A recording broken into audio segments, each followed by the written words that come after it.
आठवड्यातून 2 फेऱ्या तरी करमाळ्याला होतातच आमच्या. तर मंडळी इतकं कडक ऊन पडले. 11 साडे11चा टायमिंग आहे हा. आणि बघा ना एवढ्या कडक उन्हामध्ये ह्या कोंबड्यांना जागेवर बसू वाटते का सावलीला. उन्हाचं सगळ्यांना लाहिलाई होते.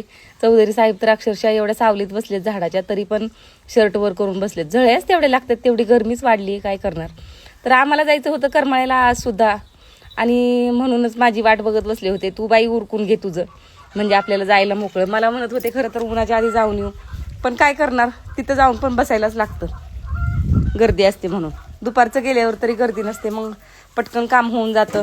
म्हणून मग मी थोडं टाळतच होती. मला आज खरं तर कंटाळा आला होता. आणि नेहमीसारखं शेरूच्या भीतीने मी पुढं जाऊन उभी राहिली होती, आणि आमचे चौधरी साहेब पाठीमागून कड्या कुलप लावून येणार होते.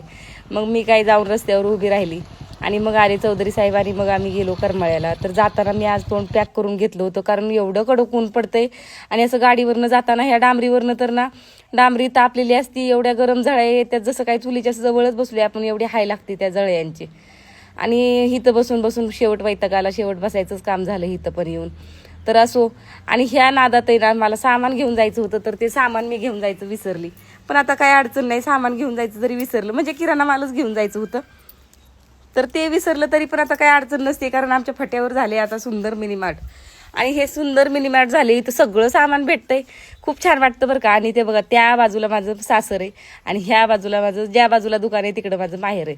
तर घेतलं दुकानातून काय काय सामान घ्यायचं होतं. ते खरं तर हे सामान मला घ्यायचं होतं, शिदा घ्यायचा होता, डाळ गूळ आणि तेलाची पिशवी, कारण मी उद्या नैवेद्य घरी बनवत बसणार नाही. उद्या आहे माझ्या माहेरची जत्रा, आणि मी घरी पुरणपोळ्या बनवत बसली की मला इकडे यायला उशीर होतो, आणि मला यावर्षी जत्रेतलं सगळं काही तुमच्या बरोबर शेअर करायचंय. मग मी मम्मीला म्हटलं तुझ्या बरोबरच माझा पण पुरणपोळ्यांचा स्वयंपाक करायला घे, इकडे जास्तीची डाळ घाल शिजायला, म्हणजे मला उद्या लवकर येणं होईल. तर चला मंडळी, आजच्या व्हिडिओमध्ये एवढंच. बाय.